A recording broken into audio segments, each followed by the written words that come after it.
Bismillahirrahmanirrahim. Assalamualaikum warahmatullahi wabarakatuh. Alhamdulillah wa bihi nasta'in. Asyhadu an la ilaha illallah wahdahu la syarika lah. وأشهد أن محمدًا عبده ورسوله ونصلي ونسلم على هذا النبي الكريم سيد المرسلين وعلى آله وصحبه أجمعين. أما بعد، أيها المؤمنون اتقوا الله، أوصيكم وإياي بتقوى الله، فقد فاز المتقون. Muslimin dan muslimat, mudah-mudahan dirahmati Allah Subhanahu wa taala. Di dalam sebuah hadis an Yazid bin Umairah radhiyallahu anhu qala: لما حضر معاذ بن جبل الموت قيل له يا أبا عبد الرحمن أوصنا، قال أجلسوني، فقال إن العلم والإيمان مكانهما، من ابتغاهما وجدهما. يقول ذلك 3 مرات. والتمسوا العلم عند 4 رهط: عند عويمر أبي الدرداء، وعند سلمان الفارسي، وعند عبد الله بن مسعود، وعند عبد الله بن سلام الذي كان يهوديا فأسلم. فإني سمعت رسول الله صلى الله عليه وسلم يقول: إنه عاشر عشرة في الجنة، atau kama qal. Hadis sahih riwayat Imam At-Tirmizi daripada Yazid bin Umairah radhiyallahu anhu. Tuan-tuan, Yazid bin Umairah ini tabi'in, dia bukan sahabat. Dia wafat di Syam, di Syria. Kata Yazid bin Umairah, dia kata lamma hadara Mu'az bin Jabal al-maut. Dia kata apabila Mu'az bin Jabal sedang menghadapi detik-detik mati dia. Tuan-tuan, Mu'az bin Jabal ini nama popular. Dia termasuk dalam kalangan as-sabiqun al-awwalun, orang yang awal-awal masuk Islam. Mu'az bin Jabal ini termasuk dalam kalangan as-sabiqun al-awwalun, orang yang awal-awal dah masuk Islam. Dia orang Yathrib, orang Madinah. Dia masuk Islam hasil daripada penerangan yang dibuat oleh Mus'ab bin Umair. Mus'ab masuk Islam dulu pada dia. Mus'ab pergi terang dekat dia tentang Islam, dia tertarik. Maka Mu'az bin Jabal masuk Islam bersebab musababkan kepada Mus'ab bin Umair. Dia masuk Islam sebelum Nabi hijrah daripada Makkah ke Madinah. Dia orang Madinah. Nabi tak mai lagi Madinah, dia sudah masuk Islam. Dan selepas dia masuk Islam, dia menjadi satu orang yang sangat alim. Dan dia juga seorang yang faqih, yang cukup faham tentang Islam. Pahaman dia terhadap Islam tidak pernah tersasar. Dia faham betul macam mana yang dikehendaki oleh Nabi sallallahu alaihi wasallam. Sehingga kan Nabi sallallahu alaihi wasallam sebut tentang Muaz bin Jabal ini, Nabi kata wa a'lamuhum bil halali wal haram Muaz bin Jabal. Nabi kata dalam kalangan sahabat-sahabat aku yang ramai-ramai ini, satu orang yang cukup alim tentang halal haram ialah Muaz bin Jabal.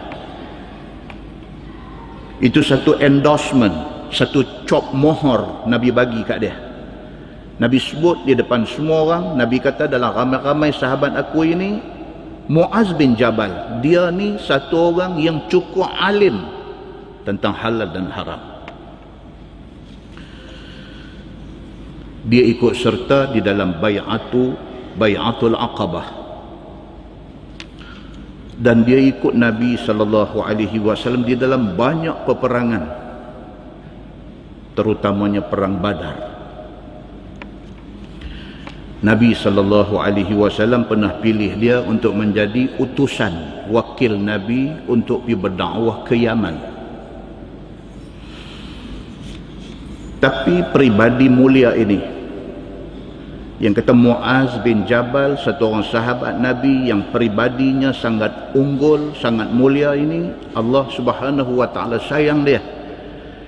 Dia wafat di usia 28 tahun. Ada satu riwayat kata 33 tahun. Sama ada 28 ataupun 33, itu mati muda. Daripada masuk Islam sampai hari wafat dia pada usia 28 ataupun 33 ini, dalam masa yang sesingkat itu, dia boleh muncul sebagai satu orang sahabat Nabi yang cukup hebat, dan hebat dia disahkan dan diakui oleh Nabi sallallahu alaihi wasallam. Hadis ni nak cerita pasal dia. Kata Yazid bin Umairah, dia kata lamma hadara Muaz bin Jabal al-maut, di ketika Muaz bin Jabal ini menghadapi saat-saat kematian dia, qila lahu ya Aba Abdurrahman awsina. Orang ada kat tepi dia, depa kata kat dia, dia berkata ya Aba Abdurrahman, itu kunyah dia. Nama dia Muaz bin Jabal, tapi dia dikenali dengan nama Abu Abdurrahman. Orang ada di tepi dia ni, depa bisik ke dia. Depa kata ya Aba Abdurrahman awsina. Depa kata pesanlah apa-apa pun kat kami. Tuan-tuan cuba tengok, yang kata orang hebat ini sampai saat akhir dia orang nak ambil manfaat daripada dia. Yang kata orang hebat seperti Muaz bin Jabal ini, dalam keadaan dia menghadapi sakarat, dalam keadaan dia menghadapi detik-detik akhir dalam hidup dia, dalam dekat-dekat dia nak mati ni, depa tengok dia agak dia boleh bercakap lagi, depa kata dekat dia ya Aba Abdurrahman awsina, wahai Abu Abdurrahman, pesanlah apa-apa pun kat kami. Qala ajlisuni. Kata Muaz bin Jabal, dia kata tolong siapa-siapa, tolong bagi aku bangkit duduk. Tuan-tuan, sampai saat yang akhir macam tu, dalam keadaan dia di ujung nyawa, dalam keadaan macam tu, orang main minta ilmu daripada dia, dia bangkit nak bercakap. Dia kata tolong siapa-siapa, ajlisuni, tolong bagi aku bangkit duduk nak bercakap. Faqala, kata Muaz bin Jabal, dia kata innal ilma wal imana makanahuma. Bila dia bangkit duduk tu, dia kata ketahuilah bahawa sesungguhnya ilmu dan iman dia ada kedudukan dia. Dia kata ini dua perkara yang sangat essential, dua perkara yang sangat important dalam hidup manusia, dua perkara yang sangat penting dalam hidup kita. Apa dia? Al-ilmu, ilmu. Kalau tak ada ilmu, tak ada guna kita dalam dunia ni. Wal iman, yang kedua ialah iman. Kalau sekiranya kita hidup di atas dunia ni dalam keadaan tak beriman kepada Allah, tak ada makna hidup kita ni. Bila orang tolong dia bangkit duduk aja, dia sebut dua benda ni. Dia kata, ketahuilah bahawa ilmu dan iman, dua-dua benda ni ada kedudukan dia. Dia kata, benda ni important. Man ibtaghahuma wajadahuma. Siapa pulun, siapa usaha cari ilmu, cari iman, dia akan dapat. Dia kata, siapa usaha cari ilmu, tang mana ada pengajian, tang mana ada tempat orang mengajar ilmu, dia pi, dia sampai, dia belajar, dia akan dapat ilmu itu. Kata Muaz bin Jabal. Demikian juga iman. Kalau sekiranya kita tidak usaha, kita tidak pulun, kita tidak cari iman, kita tidak dapat iman. Kata Muaz bin Jabal, ilmu dan iman ini ada kedudukan dia. Dia ada tempat dia. Siapa usaha, siapa pulun untuk nak dapatkan dua benda ni, wajadahuma, dia akan dapat dua benda ni. Yaqulu dhalika thalatha marrat. Kata hadis ni, dalam keadaan dia penat nak mati tu, dia sebut benda ni thalatha marrat, 3 kali dia ulang. Dalam keadaan penat tu, dia bagi dia bangkit duduk, dia sebut benda ni. Dia kata, innal ilma wal iman, sesungguhnya ilmu dan iman itu ada kedudukan dia. Siapa cari, dia dapat. Dia kata, dia ulang 3 kali. Muslimin dan muslimat yang dirahmati Allah sekalian, kalau tidak penting ilmu, kalaulah sekiranya ilmu ni tak penting, Allah tidak akan turunkan ayat dalam Quran. Kalau kita tengok dalam surah Taha ayat 114, Tuhan kata dekat Nabi sallallahu alaihi wasallam, Tuhan kata, wa qur rabbi zidni ilma. Katakanlah wahai Muhammad, wahai Tuhanku, tambahkanlah ilmu kepada aku. Allah Subhanahu wa taala suruh Nabi sallallahu alaihi wasallam minta doa kepada Allah, minta, ya Allah, Rabbi zidni ilma, ya Allah, tambah ilmu kepada aku. Menunjuk kata ilmu ni very very important dalam hidup kita. Kita tidak ada ilmu, kita tidak ada guna duduk di atas dunia ni. Ilmu mesti cari. Kalau sekiranya ilmu ini tidak penting, Nabi SAW tidak sebut dalam hadis dia. Nabi kata, man salaka tariqan yabtaghi fihi ilma, salakallahu bihi tariqan ilal jannah. Nabi kata, barang siapa usaha berjalan pada satu jalan kerana nak cari ilmu, Allah akan tunjuk jalan dekat dia pergi syurga. Hadis itu hadis sahih riwayat At-Tirmizi. Kalau ilmu tak penting, Nabi tidak kata macam tu. Nabi kata, siapa pulun, siapa usaha cari ilmu, Allah akan tunjuk jalan dekat dia, dia akan sampai syurga. Iman kalau sekiranya tidak penting, Nabi SAW tidak akan sebut dalam hadis dia, la yadkhulun nar man kana fi qalbi mithqalu habbatin min iman. Nabi SAW kata, tidak akan kekal dia dalam neraka bagi orang yang dalam hati dia ada sebesar habuk daripada iman. Ada mithqal habbah, ada besar habuk aja daripada iman dalam hati dia, dia tidak akan kekal dalam neraka. Dia masuk neraka untuk nak balas segala kesalahan dia, dia akan masuk syurga. Muslimin dan muslimat yang dirahmati Allah sekalian, maka kerana itu Muaz bin Jabal pesan dekat orang semua, dia kata, jaga dua benda ni, ilmu dan juga iman. Kata dia, waltamisul ilma inda arba'ati rahtin. Dia kata, carilah ilmu daripada 4 orang ini. Dia mention 4 orang. Dia kata hampa pergi cari ilmu, yang Allah duk suruh kita cari ilmu ni, pergi cari ilmu daripada 4 orang ni. Inda Uwaimir Abi Darda. Satu dia sebut. Awak dia duk bunyi, siapa dia duk ajuk saya balik ni? Dia tutup masa tu. Masa macam dia duk musik saya. Dia kata cari ilmu daripada 4 orang ni. Siapa dia? Yang pertama Abu Darda. Tuan-tuan, kuliah kita halas itu kita cerita tentang satu sahabat nama dia Abu Dahdah. Ada kawan dia mikrofon punya pasal, bukan dia punya pasal. Mikrofon punya pasal. Dia counter check balik dengan saya lepas kuliah. Dia kata, ustaz, yang ustaz sebut tu Abu Darda ke siapa? Saya kata, dah, Abu Dahdah, orang lain. Sebab Abu Dahdah, saya sebut dalam kuliah hari itu, dia tak apa popular. Yang popular ni Abu Darda. Jadi bila dengar Abu Dahdah, dia lagu duduk pasang telinga. Dia tahu, ustaz silap sebut ke? Mai kok mana Dahdah ni, aku tak pernah dengar pun. Abu Darda kot. Dah, hak kita cerita tu Abu Dahdah. Hak malam ni Abu Darda lain. Okey.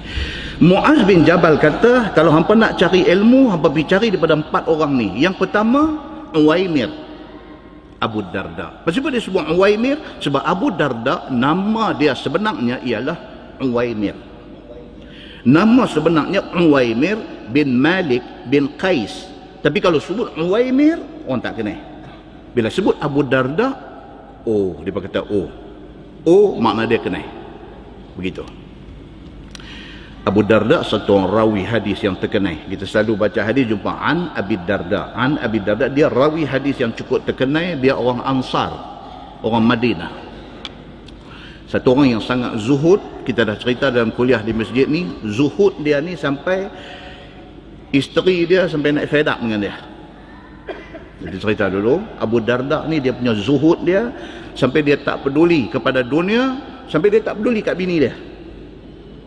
Sampai bini dia pergi mengadu dekat Salman Al-Farisi. Cerita pasal Abu Darda. Ini cerita Abu Darda ni. Dia satu orang yang cukup zahid. Dia zuhud dengan dunia ni. Walaupun begitu, apabila dia meninggal dunia, apabila dia wafat pada tahun 32 Hijrah. Dia wafat pada masa pemerintahan Sayyidina Uthman bin Affan radhiyallahu anhu. Bila dia wafat, dia meninggal dunia, tinggal isteri dia Ummu Darda. Muawiyah bin Abi Sufyan mai meminang, bini dia tak mau. Pasal apa? Pasal bini dia kata, aku hidup, aku isteri Abu Darda, aku mati, aku hidup balik di akhirat, aku mau Abu Darda jadi suami aku. Yang kata Abu Darda ni zuhud dia, tapi isteri dia cukup sayang kat dia. Muslimin dan muslimat yang dirahmati Allah sekalian, dia salah seorang yang disebut oleh Muaz bin Jabal sebagai orang yang hendaklah hampa pilih kalau hampa nak berguru. Satu. Yang kedua, dia kata wa inda Salman Al-Farisi. Pergi cari Salman Al-Farisi, dia boleh menjadi guru. Wa inda Abdullah bin Mas'ud. Hampa pergi cari Abdullah bin Mas'ud, dia boleh jadi guru. Wa inda Abdullah ibn Salam, dan juga Abdullah bin Salam, dia juga boleh jadi guru. Nampak tuan-tuan? Pasal apa Muaz bin Jabal dia mention, dia sebut nama seorang untuk dipilih jadi guru? Kerana memilih guru ini sangat penting. Tersalah pilih guru, tersesat habislah kita. Sebab guru ni dia umpama kepala kereta api. Kalau dia derail, kalau dia tergelincir daripada rel, habis gerabak semua, tunggin sekali. Sebab ada orang sebut, dia kata ihzaru zallatal alim. Hati-hati dengan gelincirnya alim ulama. Kerana gelincir dia, bukan dia saja gelincir, the whole followers dia akan gelincir.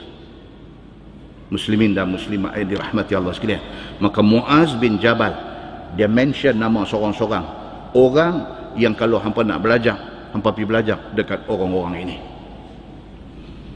Dan dia emphasize pada nama Abdullah bin Salam, dia kata alladhi kana yahudiyan fa aslam. Dia kata Abdullah bin Salam ini dia satu orang Yahudi dulunya. Dulu dia Yahudi, fa aslam, kemudian dia masuk Islam. Abdullah bin Salam ini siapa dia tuan-tuan? Asal-asal nama dia Husain bin Sailan. Saya dah cerita banyak kali dah. Bila dia masuk Islam, dia pada asal dia ni keturunan siapa tuan-tuan? Keturunan Nabi Allah Yusuf alaihi salam. Yusuf bin Nabi Yaqub. Dia keturunan tu. Dia ni Bani Israel. Dia keturunan daripada Nabi Yusuf alaihi salam. Nabi Yusuf bin Nabi Yaqub. Dia keturunan tu. Dan dia menjadi pendeta, menjadi pemuka kepada orang-orang Yahudi di Madinah. Reference mereka, apa masalah Yahudi akan refer dekat dia. Keilmuan dia di dalam memahami kitab Taurat ini semua orang iktiraf. Tapi cerita tentang dia ni apa dia? Dalam dia duk menerah kitab Taurat ni, dalam dia duk menerah itu bila mai bab cerita tentang Nabi akhir zaman, tentang Muhammad, tentang Ahmad. Bila mai tentang tu dia baca berulang kali. Daripada zaman dia pendeta Yahudi itu, daripada zaman tu bila mai masuk cerita tentang Nabi akhir zaman, dia akan baca berkali-kali. Pasal apa tuan-tuan? Pasal dia seorang rahib Yahudi yang jujur. Dia nak cari kebenaran. Dia bukan satu orang yang ada own interest. Dia bukan satu orang yang ada kepentingan peribadi. Sebaliknya dia jujur. Kalau sekiranya Taurat kata akan ada satu Nabi akhir zaman dan Nabi itu akan lahir di tempat sekian-sekian dan sifat Nabi itu macam ni, macam ni, macam mana yang Taurat cerita, dia cerita balik dekat orang-orang Yahudi yang ada di Madinah dan dia bagi tahu dekat mereka semua. Kata dia tunggu kedatangan Nabi ini.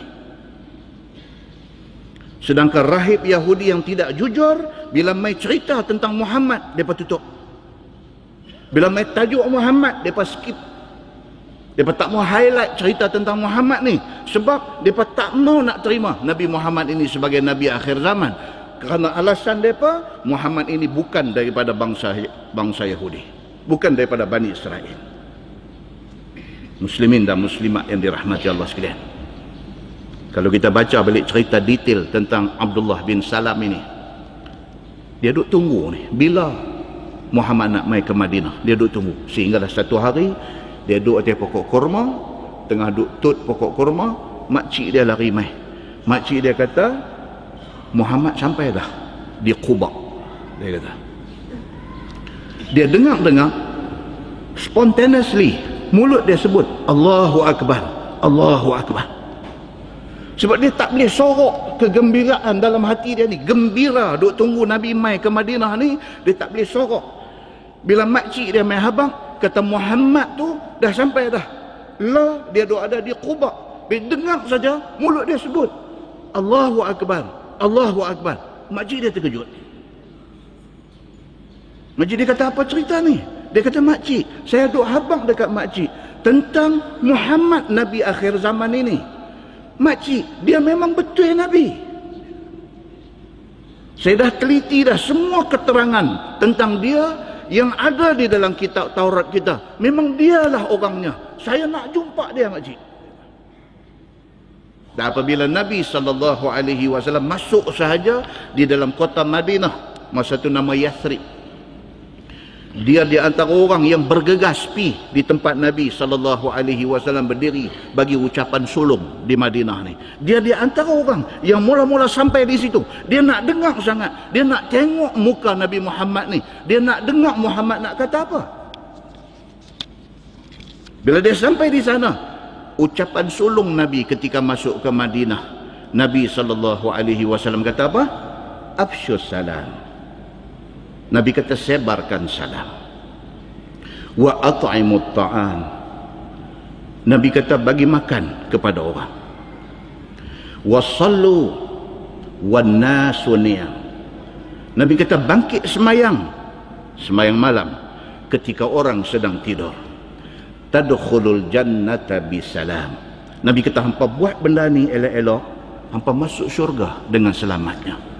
Ucapan sulung Nabi itu ramai hati dia. Ucapan sulung Nabi itu, dia pipi dengar tu, ucapan itu ramai hati dia. Jatuh air mata dia. Dia pergi jumpa Nabi SAW. Dia bagi few question dekat Nabi. Nabi jawab. Dia terus kata, aslimni ya Muhammad. Dia masuk Islam. Dan dia di antara orang yang mendapat persaksian daripada Nabi SAW akan masuk syurga. Muslimin dan muslimat yang dirahmati Allah sekalian. Maka Muaz bin Jabal, bila dia kata hampa kena belajar ilmu, di antara orang yang hampa nak kena pergi cari untuk belajar ilmu ni ialah Abdullah bin Salam. Dia kata allazi kana yahudiyan. Abdullah bin Salam ini dulu dia Yahudi. Fa aslam, dia masuk Islam.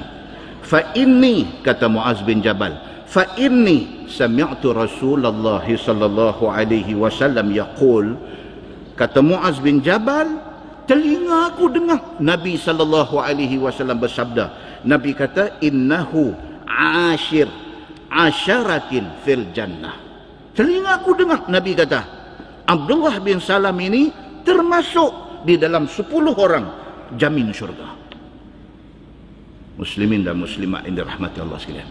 Dalam hadis yang sebut 10 orang, tidak sebut nama dia. Tapi Muaz bin Jabal kata, telinga aku dengar Nabi sebut Abdullah bin Salam ini salah satu daripada 10 yang jamin syurga. Dan hadis ini juga sahih. Muslimin dan muslimat yang dirahmati Allah sekalian, hati-hati dengan para sahabat Nabi. Mereka golongan istimewa, sehingga kan Nabi SAW sebut, Nabi kata khairun nas qarni summa alladhina yalunahum summa alladhina yalunahum. Nabi kata manusia paling baik ialah mereka yang hidup pada kurun aku. Nabi kata manusia paling baik adalah mereka yang hidup pada zaman aku, pada kurun aku. Siapa dia? Sahabat-sahabat aku. Ini paling baik. Kalau sekiranya kita mengambil sahabat-sahabat Nabi membuat contoh, kita memang tak silap.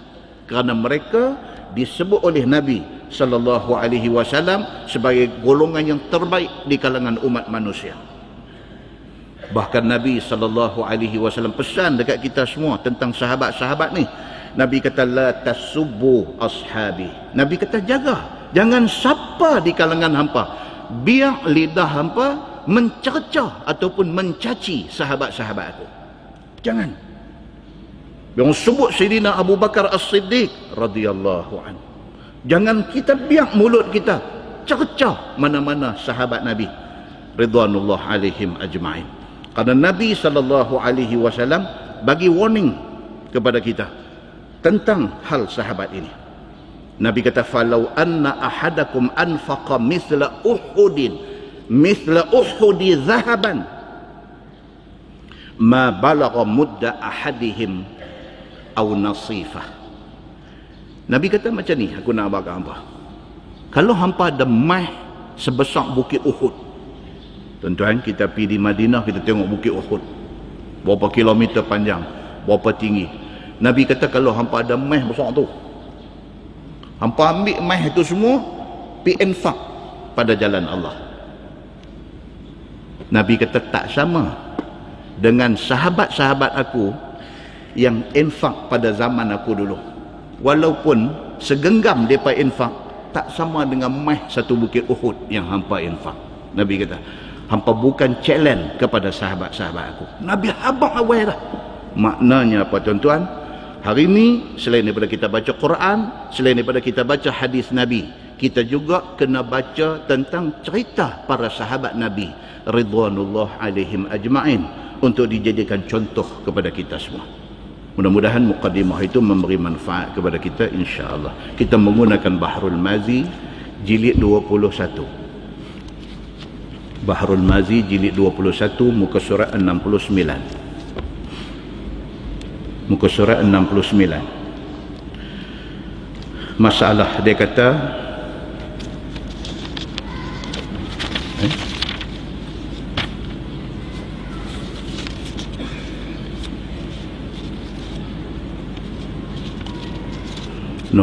muka surat 73. Nampak tu cuti lama tu, nampak muka surat 73. Masalah dia kata panas hati orang-orang Yahudi mendengarkan hukum Allah. Okey tuan-tuan, saya ghostan sikit, baca balik hadis yang kita baca sebelum raya, sebelum puasa hari tu. Tak ada saya lagi tuan-tuan ni panas hati pasal apa pula ni, hukum Allah yang mana satu ni. Aku duk mengaji tiap-tiap malam ni, aku celaru ni bagi keluar. Okey, kita ghostan balik, kita baca hadis. Hadis yang kita baca sebelum Ramadan hari itu, hadis dia kata an Anas bin Malik qal kanatil yahud idza hadat imra'atun minhun lam yuakiluha wa lam yusharibuha wa lam yujami'uha fil buyut. فسئل النبي صلى الله عليه وسلم عن ذلك فأنزل الله تعالى ويسألونك عن المحيض قل هو أذى فأمرهم رسول الله صلى الله عليه وسلم أن يؤكلوهن ويشاربوهن وأن يكونوا معهن في البيوت وأن يفعلوا كل شيء ما خلا النكاح. Itu kita baca dah. Maksud dia pada tuan, daripada Anas bin Malik radhiyallahu an. Kata dia, Yahudi dulu apabila isteri datang haid, depa boikot isteri depa. Bila isteri datang bulan, orang Yahudi dulu depa boikot. Depa buang isteri depa. Depa tidak makan sama dengan dia. Depa tidak minum sama dengan dia. Sehingga kan mereka tidak duduk serumah dengan dia. Bila isteri datang haid, perambat gelak, hampir nak balik rumah mak angga, nak pergi duduk mana pergi, hang kotong. Ini Yahudi dulu. Satu. Ada satu lagi pula, dia tak kira haid ke apakah, dia jalan semacam. Yang ni satu. Dua-dua ekstrim. Yang satu ekstrim kira sampai tak mau tengok muka bini bila bini datang haid, Yahudi. Hak satu lagi pula, dia tak peduli, datang haid pun dia bersama dengan bini dia. Dua macam. Fasu'ilan Nabi sallallahu alaihi wasallam an zalik. Ada orang pergi tanya Nabi, ya Rasulullah, kita orang Islam, kita ni macam mana? Adakah serupa macam Yahudi? Maknanya apabila isteri kita datang haid, kita pulau dia, kita boikot dia, kita tak mau duduk satu rumah dengan dia, kita tak mau makan minum sekali dengan dia. Adakah kita pun macam Yahudi juga? Nabi sengak. Bila sahabat mai tanya macam tu, Nabi sengak. Pasal apa Nabi sengak? Pasal Nabi tidak mau mendahului Allah Subhanahu wa taala. Tuhan belum bagi tahu apa-apa. Nabi tak akan bercakap benda yang tidak ada arahan daripada Allah Subhanahu wa taala. Tuan-tuan tengok disiplin. Disiplin. Kita hari ni profesor serba tahu. Tanyalah apa pun, jawab ni saya kata lah, betul tak betul pun tak tahu. Jawab confident macam betul, rupanya tak betul. Nabi SAW sendiri, Allah tak bagi tahu, dia tak jawab, dia diam. Fa anzalallahu ta'ala, hadis ni kata apa? Allah turun ayat Quran, wa yas'alunaka 'anil mahid. Mereka tanya engkau wahai Muhammad tentang perempuan yang datang haid. Qul huwa adha. Allah kata dekat Nabi Muhammad, habang kat depa, perempuan yang datang haid itu adalah perempuan yang datang kotoran. Datang kotor, dia kata. Fa amarahum Rasulullah sallallahu alaihi wasallam an yu'akiluhunna wa yusharibuhunna wa an yakunu ma'ahunna fil buyut. Dan Nabi SAW bagi tahu dekat sahabat-sahabat, orang perempuan datang haid itu depa datang kotor. Tetapi Nabi kata, hampa duduk sama dengan depa, hampa makan minum sama dengan depa, jangan perambat depa keluar daripada rumah.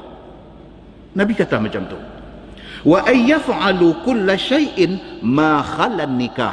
Nabi kata hampa macam biasa, Dia datang haid, dia tak datang haid, hampa macam biasa. Hampa bersembang, hampa bercakap, hampa melawak, hampa makan, hampa minum, hampa tidur sekali dah, semua macam biasa. Illa nikah, melainkan Nabi kata jangan bersama, jangan jima dia. That's it. Itu Islam. Okey, sambung hak malam ni. Dia kata pandai hati orang Yahudi apabila dengar hukum Allah. Hukum Allah turun mai kata apa? Apabila orang perempuan datang haid, macam biasa. Hubungan kita dengan dia macam biasa. Yang tak boleh ni apa dia?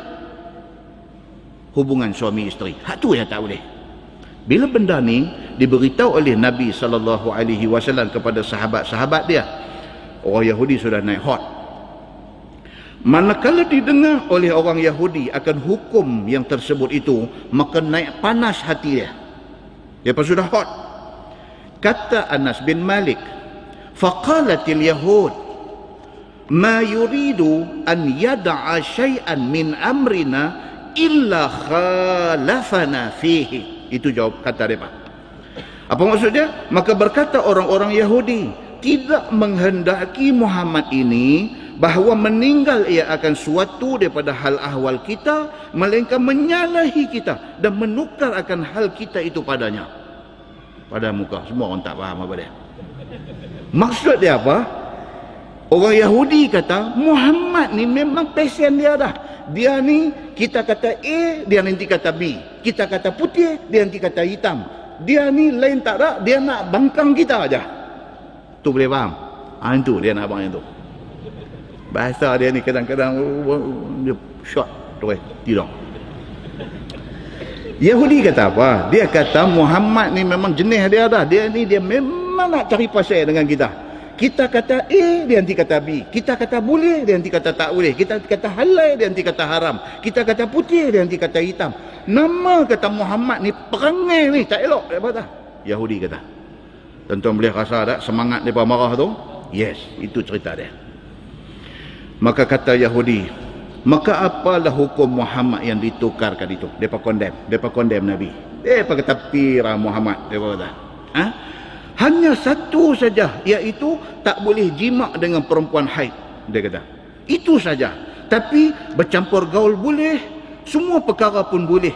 Alang kepalang, dia kata, kalau dah semua pun boleh, makan minum sekali pun boleh, tidur sebantal pun boleh, dan tidur satu kelambu dengan perempuan haid pun boleh, apalah salahnya langsung jima, dia kata.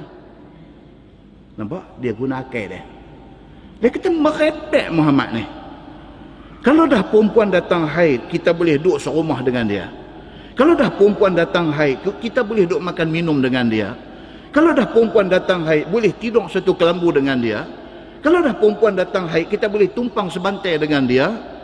Alah, alang-alang, dia kata jalan tu kali. Logik tak tuan-tuan? Dia masuk logik tak? Macam itulah penyakit ada dalam masyarakat kita hari ini. Bila mereka nak against Islam, dia nanti buat main macam ni punya hujah. Dia nanti main, kita pun nanti dengar macam ni punya dengar. Itu herak habis. Dia nanti hujah macam tu. Dia nanti hujah macam tu. Pira dia kata, bak katun perkemon pun nak riuh. Dia kata apa?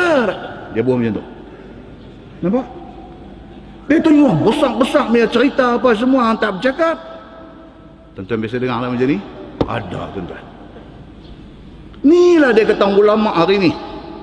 Sembang ni, sembang di pejabat, sembang di kedai kopi, sembang di tepi jalan, sembang selepas sembahyang maghrib di surau, sembang macam tu. Hampir kiang tengok macam mana orang nak hormat ulama hari ni. Bak katun depa pi ulah. Dia buh macam tu. Nu yang besar yang maksiat dok ada depa tak ulah. Macam ni kau ulama dia kata. Nada tu dia panggil nada Yahudi, dia panggil. Nada Yahudi. Jadi cakap tu bila orang lain dengar ni, betul tu masuk. Jarum sudah masuk. Tuan-tuan nampak dah apa yang Yahudi kata dekat Nabi ni? Dia kata pirah, kalau setakat tak bagi jima, dia kata merepek lah, dia kata. Makan, minum, duduk sekali, tidur sebantai semua boleh, tentu jima tak boleh. Dia kata apa?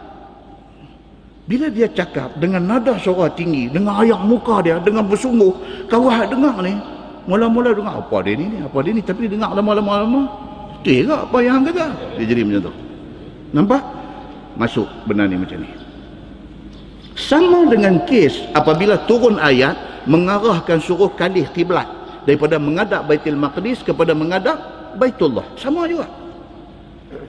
Bila turun ayat Quran, Nabi pun baca ayat tu kepada sahabat-sahabat. Dua ada, Nabi kata perintah sudah turun. Lah ni kita tak menghadap ke Baitul Maqdis lagi. Kita menghadap ke Kaabah, ke Masjidil Haram di Makkah. Yahudi bila dengar macam tu, mereka masuk. Mereka kata apa? Mereka kata, kalau betul hak duk menghadap Baitul Maqdis selama ni salah, hari ni ubah main menghadap Kaabah. Hak orang dulu duk semayang menghadap Baitul Maqdis, hari ni depa dah mati dah, semayang depa kira macam mana? Dia masuk. Jarum tak tuan-tuan? Jarum. Dia kalau cucuk sakit tak apa, dia sengai. Dia sengai. Lagu tu, sengai. Itu sungguh juga dia kata, ni apa ni, Ustaz menghadap sini, Ustaz menghadap sini. Muhammad ni tak konsisten lah. Nampak? Nampak tak? Walhal ubah kiblat daripada Baitul Maqdis ke Masjidil Haram ini, adakah itu atas suruh Nabi ataupun atas perintah Allah? Ini perintah Allah. Sepatutnya tidak boleh objek kerana ini perintah Allah. Tapi no, Yahudi dia kok mana pun dia akan cari jalan, dia akan attack Nabi sallallahu alaihi wasallam. Sama dengan hadut jadi hari ini. Bila mai cerita pasal agama, adalah orang-orang yang akan bawa jarum-jarum karat ni, duk pergi cucuk sana, cucuk sini, nak bagi jadi kelang kabut, nak bagi jadi hilang keyakinan kepada Islam itu sendiri. Muslimin dan muslimat yang dirahmati Allah sekalian. So itu yang diserang oleh Yahudi kepada Nabi sallallahu alaihi wasallam. Baik, masalah dia kata jima isteri yang haid itu ditegah oleh syarak sama sekali. Habis, full stop dia kata. Isteri apabila datang haid, kita tidak boleh bersama dengan dia. Full stop. Tak mau sembang banyak. Itu jelas, dia kata. Bermula dalil yang menunjukkan atas yang demikian adalah hadis yang dikeluarkan oleh Imam At-Tirmizi. Dengan kata dia, berkata Anas bin Malik, qala faja'a Abbad bin Bishr wa Usaid bin Hudair ila Rasulillah sallallahu alaihi wasallam fa akhbarahu bidzalika wa qala ya Rasulullah afala tankihuhunna fil mahid. Nampak? Jarum sudah kena. Jarum sudah kena. Datang dua orang sahabat Nabi sallallahu alaihi wasallam. Seorang nama dia Abbad bin Bishr, seorang lagi nama dia Usaid bin Hudair. Dua orang sahabat Nabi yang sudah sengai, sudah kena jarum Yahudi duk sembang di tepi jalan tadi ni. Depa dengar-dengar, depa pun betul juga dia kata. Dia pergi jumpa Nabi sallallahu alaihi wasallam. Bila sampai dua-dua depa ni di depan Nabi sallallahu alaihi wasallam, terus dua-dua ni khabarkan yang demikian itu kepada Nabi. Dua orang tadi ni, Abbad dengan Usaid, bila sampai depan Nabi, depa khabar dekat Nabi. Depa kata, ya Rasulullah, ni cerita pasal orang perempuan datang haid ni. Tadi duk sembang di sana dengan geng Yahudi. Depa bantai tuan cukup-cukup. Depa bancuh tuan cukup-cukup. Depa kata kalau sekiranya bersama dengan isteri tu saja yang tak boleh, ini sudah jadi cerita kartun. Duduk satu rumah boleh, makan sekali boleh, minum sekali boleh, tidur satu kelambu boleh, share satu bantai boleh, tapi nak bersama tak boleh. Ini kartun. Depa kata benda ni tak masuk akal. Benda ni gila. Depa mai habaq dekat Nabi sallallahu alaihi wasallam. Maka kata keduanya, ya Rasulullah, orang-orang Yahudi tadi mengumpat kita. Katanya tidak dikehendaki Muhammad mengubahkan hal ahwal ini, membuatkan hukum-hukum ini dan sebagainya, melainkan dia mau menyalahi akan hal ahwal mereka. Mereka kata, tuan ni saja nak cari pasal dengan mereka. Kalau mereka kata boleh, tuan nanti kata tak boleh. Kalau mereka kata tak boleh, tuan nanti kata boleh. Mereka kata tuan saja nak cari pasal. Tetapi alang kepalang jua ubah itu ialah tak boleh jima isteri yang datang haid sahaja. Sedangkan makan, minum, bercampur gaul di dalam rumah dan sebagainya semuanya boleh. Jikalau sekiranya boleh dan sudah sampai pula tidur sebantal dan sekelambu pun boleh, mengapa pula tidak dilangsungkan dengan jima dalam keadaan haid itu? Dia kata, mereka kata macam tu. Dia mai abang kat Nabi. Bila berkata lagi keduanya, yakni bertanya lagi kedua mereka itu kepada Nabi sallallahu alaihi wasallam, kata dia, ya Rasulullah, tak bolehkah kita jima isteri di dalam haid? Jarum masuklah. Dia kata Yahudi dah kata macam tu. Tak bolehkah kalau sekiranya kita adjust sikit? Dia kata. Orang Yahudi mereka tak. Dia halau terus bini keluar rumah. Okey, now kita orang Islam, kita kira semua boleh. Orang perempuan datang haid, kita duduk satu rumah, kita makan sekali, kita minum sekali, kita tidur sekali, dan kita sekali bersama dengan dia. Boleh tak macam tu? Mai tanya Nabi macam tu. Ni dua sahabat yang kata Abbad dengan Usaid tadi ni, mai tanya Nabi, boleh tak boleh tuan adjust sikit jawapan tuan? Boleh. Isteri datang haid pun boleh juga. Macam mana tuan? Kata. Apabila didengar oleh Nabi sallallahu alaihi wasallam akan perkataan mereka berdua, berubah ayat muka Nabi. Bila mai hak Tuhan kata yang hang tak mau pakai, hang nak bawa mai idea Yahudi, bawa mai kat aku, suruh aku sokong. Nabi kata macam ni kan?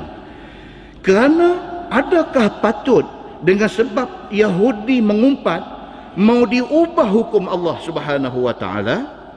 Nabi kata, awak kalau sekiranya Yahudi tak suka, kita nak ikut dia. Macam kita di Malaysia lah, bercakap pasal hukum hudud. Satu masa dulu kita ni kira dah cantik dah, sokong dah. Dia mai akhir-akhir ni, dia mai macam satu angin lembut. Dia mai tak, kita bukan tak mau, tapi kita tak ready lagi. Tu angin lembut. Yes, kita tak ready lagi, kita mengaku. Tapi jangan cakap benda tu. Kita cakap kita mau. Kita cakap kita mau. Bila ready, tak apa. Tapi jangan terlalu di-highlightkan tak ready tu. Pasal apa? Pasal takut celah hati kita, sebenarnya kita pun tak mau. Takut. Jadi macam tu. Kita tak mau benda tu diimplement dalam keadaan kalam kabut yang akhirnya menjadi fitnah kepada agama kita. Yes, yang tu betul. Tapi selalu duk highlight kata benda ni tak boleh lagi, tak sesuai lagi pasal kita tak ready, itu tak boleh. Kita kena kata kita nak benda tu dilaksanakan. Kita nak. Tapi kita nak supaya Islam dijalankan dalam semua bidang dan jalan benda tu. Jangan sebut kata benda tu tak sesuai lagi lah ni. Jangan sebut. Sebab hukum Allah tentu sesuai. Kita buka ruang kepada kata la tak sesuai lagi itu, kita buka ruang kepada Yahudi masuk. Muslimin dan muslimat yang dirahmati Allah sekalian. Nabi marah dekat dua orang ni. Nabi kata kerana Yahudi tak setuju, hampa boleh mai jumpa aku, nak suruh aku tak setuju sama. Nabi kata lagu tu. Berubah ayat muka Nabi sallallahu alaihi wasallam. Kerana adakah patut dengan sebab umpat Yahudi itu mau diubah hukum Allah yang telah diturunkan oleh Jibril alaihi salam daripada langit? Ini perintah Quran. Ini perintah Quran. Kita tidak boleh ubah perintah Quran. Quran kata as-sariqu was-sariqatu faqta'u aydiyahuma. Pencuri laki-laki perempuan sabit kesalahan, hukuman dia ialah potong tangan. Siapa kata? Allah kata. Allah kata di mana? Allah kata dalam Quran. Siapa buat turun Quran ini? Jibril alaihi salam buat turun ayat ini. Ayat ini wajib dilaksanakan. Kita mesti kata kita nak. Mesti. Tapi kita tak mendesak supaya benda ini dibuat dalam keadaan gapah-gapah. Tapi kata nak kok mana pun. Muslimin dan muslimat yang dirahmati Allah sekalian. Demikianlah kata Anas bin Malik dalam hadis, fatama'ara wajhu Rasulillah sallallahu alaihi wasallam hatta zannanna annahu qad ghadiba alaihima. Berubah seri wajah Nabi sallallahu alaihi wasallam apabila mendengar cakap dua sahabat itu. Oh, Nabi dengar very upset. Sangat menyedihkan bagi Nabi. Nabi sedih. Kalau yang bangkang ini orang bukan Islam tak apa, tapi apabila lidah orang Islam pergi bercakap nada membangkang, sedih. fatama'ara wajhu Rasulillah, berubah roman muka Nabi sallallahu alaihi wasallam. Nabi sedih bila tengok orang Islam duk kalut habaq kata tak sesuai. Muslimin dan muslimat yang dirahmati Allah sekalian, sehingga kami sangka akan bahawa sesungguhnya telah murka Nabi sallallahu alaihi wasallam ke atas keduanya. Sampai sahabat-sahabat lain yang duk tengok Nabi nampak muka marah ni, dia kata habis dah dua orang ni. Habis dah. Abbad dengan Usaid ni habis dah. Kena pangkah nama dah habis. Begitu. Apabila dilihat oleh kedua sahabat Nabi yang dua orang tadi, yang muka Nabi sallallahu alaihi wasallam telah berubah, maka keduanya pun bangkit dan gostan belakang. Tahu takut. Hampir cadang, pergi bagi cadangan dekat Nabi. Cadangan hasil daripada otak Yahudi. Hang buat mai dekat Nabi, hang tak ingat. Bila dah buat mai, bila Nabi sudah tunjuk muka marah, dia naik kecut perut. Dia bangkit pelan-pelan, dua-dua orang ni satu macam yang buh gia gostan. Undang dia kata. Maka bangkit dan undang mereka ni seperti mana kata Anas bin Malik, faqama fastaqbalathuma hadiyatun min laban fa arsala Rasulullah sallallahu alaihi wasallam fi atharihima. Maka bangkit kedua mereka itu daripada depan Nabi, lalu terus gostan berjalan meninggalkan Nabi sallallahu alaihi wasallam. Tahu Nabi marah, tunggu pagi, bangkit gostan pelan-pelan. Tengah duk gostan nak keluar, berjumpa mereka ini dengan satu hadiah daripada susu dibawa orang kepada Nabi sallallahu alaihi wasallam. Gostan pergi belakang pelan-pelan, lagu macam mana nak keluar, jeremuh dengan orang bawa susu nak mai hadiah dekat Nabi. Jumpa orang bawa susu. Bila sampai susu hadiah itu kepada Nabi sallallahu alaihi wasallam, maka Nabi sallallahu alaihi wasallam pun mengutus orang untuk panggil balik dua Abdul tadi ni. Yang bangkit pergi ke belakang nak lari balik tu. Bila orang bawa mai susu dekat Nabi, Nabi suruh panggil balik dua orang ni. Dua orang hak kena marah ni. Nabi kita pergi panggil mai balik. Dan kedua itu datang kembali mendapatkan Nabi sallallahu alaihi wasallam. Maka kata Anas bin Malik, fasaqahuma fa'alima annahu lam yaghdab alaihima.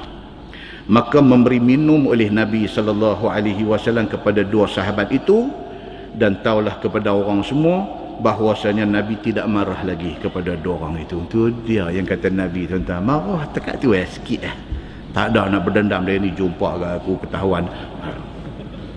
Nabi tahu manusia kita terdedah kepada cakap-cakap orang. Manusia, kita manusia. Kita dah ambil stand cantik dah. Tak tahu pergi jumpa siapa tu, dia ni goreng cantik. Dia goreng cantik. Kita apa dengar ni hak kita duk stand kita yang cantik ni dia dilute. Dia cayang. Cayang ni lebih. Ubah stand. Ubah stand pasal apa? Pasal ada orang pandai goreng. Daripada kita punya stand tu cantik dah, elok dah. Kita boleh switch, kita boleh ubah. Pasal apa? Pasal kita manusia, kita lemah. Ada orang kuat yang dia pandai manipulate kita. Kita kalah, kita ikut dia. Muslimin dan muslimat yang dirahmati Allah sekalian. Kalau stand kita tidak salah, stand kita mencari keredaan Allah. Hang mailah siapa pun cakap, aku dengan stand aku. Insya-Allah selamat kita. Muslimin dan muslimat yang dirahmati Allah sekalian. Kata At-Tirmizi, bermula hadis itu hasan lagi sahih. Kemudian dia masuk tajuk kecil, dia kata jima isteri daripada belakang menjadikan anak julin biji mata. Yang ni pula dah. Saya tadi ni aku nak baca, kata baca tajuk ni. Dia duk main makin kasar tajuk ni. Kan? Pasal apa dia timbul benda ni? Pasal ini kepercayaan Yahudi. Yahudi. Apabila suami isteri buat hubungan, leceh nak buat benda ni. Tuan-tuan faham lah benda ni? Ha? Bacalah saya baca. Masalah dia kata jima isteri daripada belakang menjadikan anak julin biji mata. Kalau kita percaya yang ni, kita jumpa kawan kita mata lari sikit, kita lagi satu macam yang ada buat senyum. Ini kawat. Yang ni dia panggil tak senonoh. Kan? Kita tengok dia lagu duk buat senyum, lagu duk indah, lagu duk pegang tu. Tak mah. Kita baca tengok betul ke? Dia kata inilah i'tiqad orang Yahudi pada zaman Nabi sallallahu alaihi wasallam. Yahudi yang pergi pakai benda, faham benda ni, percaya benda ni siapa dia? Yahudi. Kita jangan pergi ikut. Maka berkata mereka itu, siapa-siapa yang jima isterinya pada faraj, tetapi daripada belakang. Kreatif dia ni. Tak mau ulas banyak-banyak. Dia macam tu punya cara. Okey? Maka beranak ia hasil daripada jima itu, maka anak mata nanti jadi julin, dia kata. Mereka faham macam tu. So dalam masyarakat Yahudi, kalau duk main mata lagu ni sikit, mereka hati gelak sama mereka. Ini pak dia nakai, begitu. Maka i'tiqad mereka itu yang demikian telah sampai kepada sahabat-sahabat Nabi. Cerita ni, kepercayaan mereka ni sampai dekat sahabat. Seperti mana tersebut dalam hadis yang dikeluarkan oleh Imam At-Tirmizi. Kata dia an Jabir yaqul, kanatil yahud taqul man atam ra'atahu fi qubuliha min duburiha kana al-walad ahwal. Itu cerita dia. Diriwayatkan oleh satu sahabat Nabi sallallahu alaihi wasallam, nama dia Jabir bin Abdullah radhiyallahu anhuma. Kata dia adalah orang-orang Yahudi pada zaman kami, mereka kata barang siapa yang bersetubuh dengan isterinya pada faraj tapi mai kok belakang, dia kata nescaya jadi anak itu juling matanya. Orang Yahudi kata macam tu. Maka telah dibatalkan Allah Subhanahu wa taala akan perkataan Yahudi itu dengan firman-Nya di dalam Al-Quran. Kata Jabir, fanazalat nisa'ukum harsul lakum fa'tu harthakum anna syi'tum. Itu ayat Quran. Maka turun firman Allah yang kira-kira maksudnya, bermula faraj isteri kamu itu tempat kamu tanam nutfah, yakni air mani kamu. Tuhan kata begitu. Okey. Maka jimaklah sekalian kamu akan tempat tanam air mani itu seperti mana kehendak kamu. Quran, macam mana nak kata ini? Quran membuka ruang kepada kreativiti. Macam tu. Lebih kurang maksud dia begitu. Tok Sadu boleh banyak-banyak. Dia kata, Dia kata sama ada dari hadapan ataupun dari belakang ataupun cara terlentang ataupun cara terterap, macam-macam dia kata. Ataupun berdiri ataupun duduk, maka semua tu tak ada salah apa, dia kata. Quran kata macam tu. So bergantung kepada kreativiti masing-masing. Dia begitu. Kata At-Tirmizi, ini hadis hasan lagi sahih. Lega, habislah tajuk tu. Saya baik dia tak panjang. Baik. Masalah dia kata, jima isteri di lubang jubur haram. Yang ni karut punya cerita. Yang ni dia pergi pakai terus jalan belakang untuk nak memuaskan nafsu dia. Ini serius punya kesalahan. Ini satu kesalahan yang melibatkan dosa. Okey. Baik, cuba tengok dia kata apa? Kerana Allah Subhanahu wa taala tegah akan satu orang itu jima isterinya pada waktu haid, dan haid itu adalah darah kotor yang diluati, yang orang meluat, darah tak elok, darah kotor. Kalau orang perempuan jalan depan dia datang darah kotor pun agama tak bagi, dia kata ini kan pula jubur itu lubang tahi. Karut dia makin kasar ni, nampak ni. Dia kata kalau hak jalan depan hak halai itu pun kerana darah kotor mai dah tak boleh dah. Ini kan pula jalan belakang, itu jalan najis. Nama orang Melayu sebut ke apa? Apa dia panggil? Tai itu kasar sangat. Dia panggil apa? Air besar, air besar. Dia panggil apa? Kita orang belah-belah Pinang dia nak sebut air besar, dia tak cantik betul kata kan. Dia minta maaf Ustaz, saya nak pergi buang air besar. Tak syok. Kata aku sakit perut nak pergi berak. Kita duk. Dia macam tu. Bagi kita orang Pulau Pinang. Tapi kerana siaran ini sampai ke Tawau, Sandakan, Kuching, Lahad Datu semua duk tengok. Duk sebut jubong. Depa kata kita kasang. Dah, kita tak kasang. Itulah yang sedapnya bila sebut. Okey. Tapi Syekh Idris Al-Marbawi ni dia orang mana tuan-tuan? Dia orang Lubuk Merabau. Lubuk Merabau ni tahu mana? Lubuk Merabau ni belah Perak Utara. Maksudnya apa? Dia cakap macam mana? Dia cakap berat ke kita, berat ke utara. Sikit-sikit bunyi Perak tapi berat ke utara. Jadi Syekh Idris Al-Marbawi dia tulis macam ni, bunyi tu kasar tapi kasar itulah sedap. Kan, cuba baca tengok sekali lagi. Dia kata kalau sekiranya datang haid itu kotoran yang orang tak suka pun dah tak boleh. Ini kan pula dia kata jubung, lubang tip bunyi tu kasar kan. Dia kata lagilah, dia kata maka tahi itu lebih kotor dan lebih busuk dan lebih dimeluati daripada darah yang datang ke depan tu. Maka dia kata sedangkan lubang yang menjadi jalan darah itu dilarang kita ketika isteri datang haid, ini kan pula dia kata lubang belakang. Saya sebut lubang belakang lah, tak gamak dan nak ulang banyak kali. Okey, ini kan pula lubang belakang. Dia kata sudah tentulah lebih lagi dilarang kita jima' padanya. Tuan-tuan faham tak hujah dia? Yes, very clear dia punya hujah. Kalau jalan depan darah, ada darah pun tak boleh. Ini kan pula jalan belakang, tempat yang paling kotor. Dia kata tak boleh. Dia kata.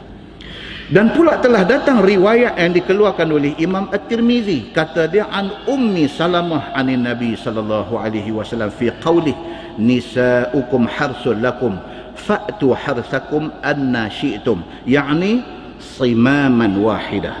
Dia kata macam tu. Diriwayatkan kepada satu isteri Nabi sallallahu alaihi wasallam, nama dia Ummu Salamah radhiyallahu anha. Daripada Nabi sallallahu alaihi wasallam pada tafsir firman Allah, bermula faraj isteri kamu itu ialah tempat kamu tanam nutfah. Nutfah ni apa dia? Air mani. Tempat kamu tanam air mani kamu.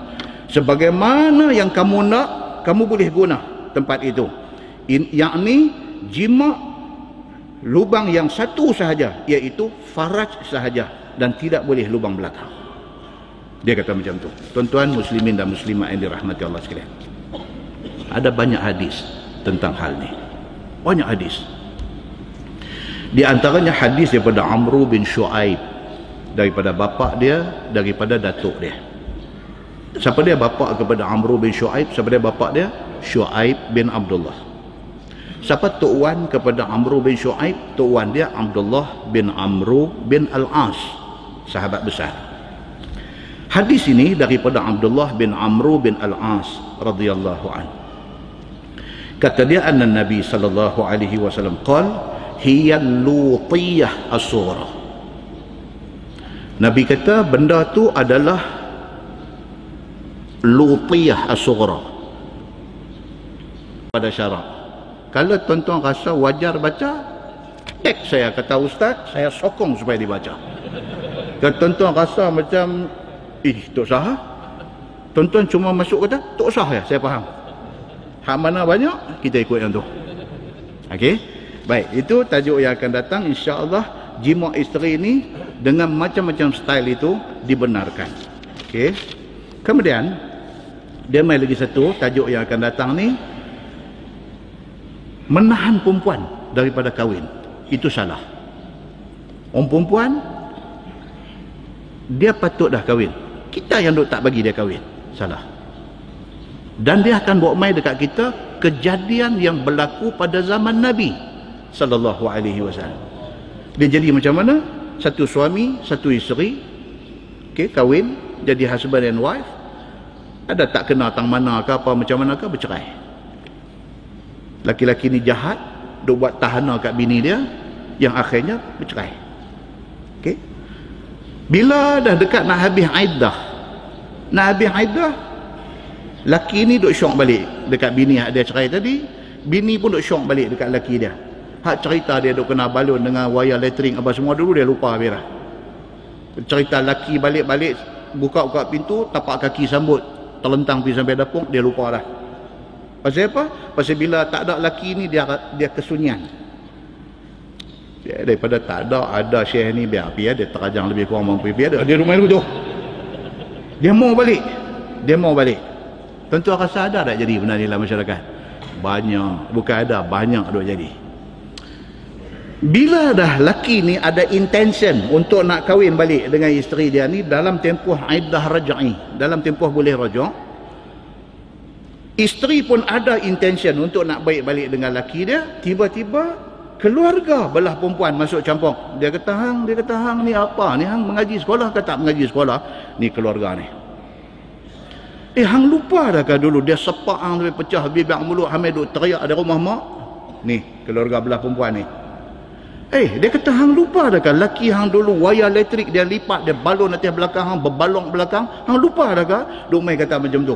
Yang akhirnya keluarga perempuan buat keputusan tak akan benarkan adik mereka ni kahwin balik dengan suami dulu. Boleh tak boleh? Yang tu tajuk akan datang insya-Allah. Dia nanti mai dan berlaku benda ni pada zaman Nabi sallallahu alaihi wasallam. Okey. Yang ni boleh baca tajuk ni. Kemudian dia kata tajuk lagi, larangan Allah ke atas orang yang melarang perempuan yang mau kahwin itu berkahwin. Apa dia? Ayat Quran yang Tuhan turun mai larang tu. Kemudian dia mai lagi, lepas itu tajuk lain langsung cerita tentang menulis Al-Quran. Okey, tuan-tuan teks saya setuju tak setuju tajuk-tajuk ni dan dibaca. Wallahu a'lam. Lagi satu tuan-tuan sebelum saya lupa, bulan depan sepatutnya tak ada kuliah. Pasal bulan depan kuliah kita jatuh satu dalam tempoh larangan berkuliah, iaitu cuti sekolah. Yang kedua, larangan lebih keras. Pasal apa? Kuliah kita jatuh pada hari raya ketiga raya haji. Itu larangan lebih keras. Tetapi kita nak buat juga kuliah bulan depan, kerana ada beberapa orang sahabat nak buat kenduri malam tu. Jadi insya-Allah 2 ekor lembu, nasi daging akan dibuat oleh Ustaz Fazli kita daripada Masjid Simpang 4 Matang Buluh. InsyaAllah kita buat untuk 2,000 orang makan. Jadi tuan-tuan bawalah siapa-siapa yang kena mai. Kalau cukup kita makan, tak cukup kita minum air balik. InsyaAllah 2 ekor lembu. Saya dah pergi tengok dah, lembu tu nampak sendo bukan sado, sendo, nampak sendo. Sahabat kita yang belah lembu, jual lembu di Pai Keladi ni saudara Suhaimi kita. Okey, dia lembu banyak tuan. Dia satu cowboy. Saya pun tak pernah pergi, baru pergi tengok 300 ekor ada lembu kat dia. Dan kambing apa semua ada. Dia pilih hak betul-betul sendo. Dia kata yang ni ustaz 1,500 orang makan kenyang. Sekong. 2 ekor 3,000. Ui, kita jangan. Hak main pun tak banyak tu, saya kata. Kan? Saya duduk sembang dengan tuan imam kita yang berbahagia, tuan imam Zul Khairi. Kita duduk kira saf kita satu saf dalam 145 orang. Kuliah kita ada dalam 9 saf paling ramai. Kita ambil round figure, kita kata 10 saf. 10 saf dah ada 1,400. Orang perempuan belakang kita kata adalah 500 orang. Around 2,000. Jadi kalau mai macam yang kita jangka, memang makan kenyang insya-Allah. Makan kenyang. Kalau mai lebih daripada tu, kenyang juga. Tapi daging kecil sikit. Yang tu ya. Satu. Yang kedua, saya bincang dengan Al-Fadhil Tuan Imam, kita buat makan talam. Boleh ya? Siapa tak lalu makan talam, beritahu kita bagi pinggan. Kita buat makan talam, setalam 4 orang. Nasi daging special Ustaz Fazli kita. Daging cerita habis lah. Daging masak merah, ayam asam. Saya kata mau betul-betul pedas dia. Mau betul-betul pedas dia. Okey. Lepas tu perut sikit buat perut rebus. Telah elok. Kan? Jadi cara promosi tu kira cerita dia tuan-tuan ribut apa pun kena main. Yang tu ya. Takut makanan membazir. Jadi saya secara rasmi mewakili kawan-kawan ini menjemput tuan-tuan untuk kuliah bulan depan. InsyaAllah kita berhenti bagi awal sikit. Saya kata kalau nampak saya macam lambat sikit, saya kata kat Ustaz Zul, Tuan Imam, buka pintu tu, pukul kipas angin bagi masuk main sikit bau tu. Saya akan faham kita kena berhenti lah. Kan? Jadi sekali lagi dengan besar hati saya jemput tuan-tuan untuk kuliah bulan depan dan sekali dengan kita kenduri. Kita tangguh dengan tasbih kafarah dan suratul Subhanakallahumma wa bihamdika asyhadu an la ilaha illa anta astaghfiruka Bismillahirrahmanirrahim.